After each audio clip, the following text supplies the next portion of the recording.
আসসালামু আলাইকুম সুপ্রিয় দর্শক, আশা করি আপনারা সকলে আল্লাহ তাআলার অশেষ রহমতে ভালো আছেন। হাজারো মানুষের চিরশান্তির ঘর তৈরি করে এবার নিজেই চলে গেলেন নীরব এক মহাপুরুষ, মনু মিয়া। তার জীবনের কোনো বিলাসিতা ছিল না, ছিল না কোনো নিজের জন্য গড়া কোনো স্বপ্নের রাজ্য। ছিল শুধু অন্যের শেষ গন্তব্যটুকু সুন্দর করে গড়ে দেওয়ার অদম্য ভালোবাসা। তার কোনো সন্তান ছিল না, কিন্তু তিনি হয়ে উঠেছিলেন হাজারেরও বেশি পরিবারের শেষ শ্রদ্ধার, আস্থার নাম। কিশোরগঞ্জের ইটানার সেই মানুষটি, যিনি মাটি খুঁড়ে গড়ছেন অগণিত মানুষের চিরনিদ্রার ঘর, তিনি আর নেই।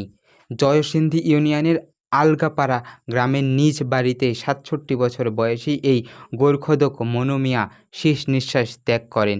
ইন্না লিল্লাহি ওয়া ইন্না ইলাইহি রাজিউন। মনু মিয়ার স্বজনরা জানান, জীবনভর কবর খুঁড়তে গিয়ে তিনি তার নিজের দিকে কখনো খেয়াল করেননি। অসুস্থ হলেও বিশ্রাম নেননি। কারো মৃত্যু সংবাদ পেলেই তিনি কোদাল খুন্তি নিয়ে ছুটে যেতেন। সাথে রোগও বাড়ছিল, বার্ধক্য আর ডায়াবেটিস দিন দিন ক্ষয় হয়ে যাচ্ছিল তার শরীর। তবুও মনু মিয়ার মনে একটাই আশা ছিল, ভালো হয়ে উঠব, আবারও কবর খুঁড়ব, মানুষের উপকার করব। মৃত্যু একটি অপূরণীয় ক্ষতি, কিন্তু সব কিছু বদলে দেয় এক নির্মাতা। তার একমাত্র সঙ্গী ছিল একটি ঘোড়া। এই ঘোড়ার নিজের ধানি জমি বিক্রি করে কিনেছিলেন তিনি, যাতে কারো মৃত্যুর সংবাদ পেলেই দ্রুত কবরস্থানে ছুটে যেতে পারেন।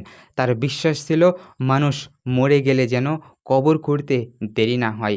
কিন্তু সেই ঘোড়াটিকেই একদিন দুর্বৃত্তরা বল্লম মেরে হত্যা করেছিল।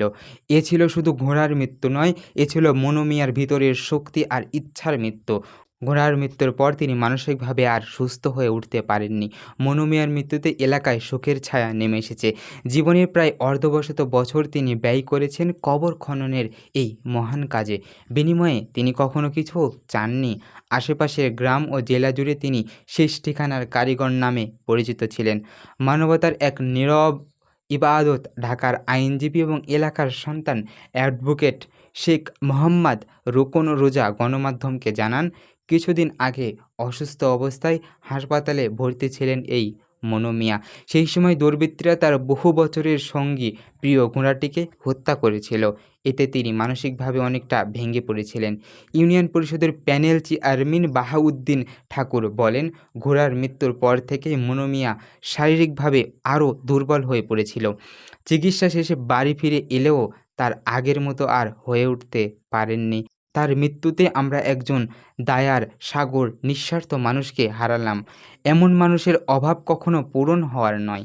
স্থানীয় সূত্র জানা গেছে, কারো মৃত্যু সংবাদ শুনেই ঝড় বৃষ্টি কিংবা রাত বিরাত উপেক্ষা করে খুন্তি, কুদাল, প্রয়োজনীয় খনন যন্ত্রপাতি নিয়ে এই মনু মিয়া ঘোড়ায় চড়ে ছুটে চলতেন। কবরস্থানে মানুষকে অন্তিম যাত্রায় কবর তৈরি করে দিতেন।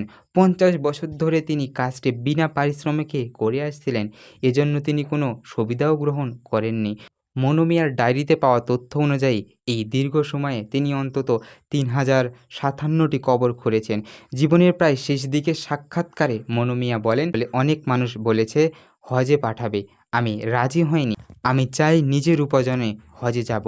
আমি টাকা চাই না, শুধু দোয়া চাই। ভালো হয়ে উঠলেই আবার কবর খুঁড়ব, মানুষকে সাহায্য করব। এই কথাগুলো আজ আর বলা হবে না, এই ইচ্ছে আর পূরণ হবে না। তবে তার জীবনের প্রতিটি দিন হয়ে থাকবে মানবতার এক নীরব ইবাদত। এই মৃত্যু আমাদের চোখে জল এনে দেয়।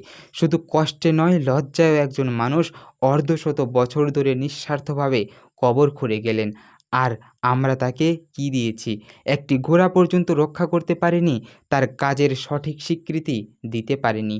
প্রিয় দর্শক, আজকে এই পর্যন্তই। আপনাদের সাথে দেখা হবে আরও একটি নতুন ভিডিওতে, আরও একটি নতুন তথ্য নিয়ে। ততক্ষণ পর্যন্ত আপনারা সকলে ভালো এবং সুস্থ থাকবেন।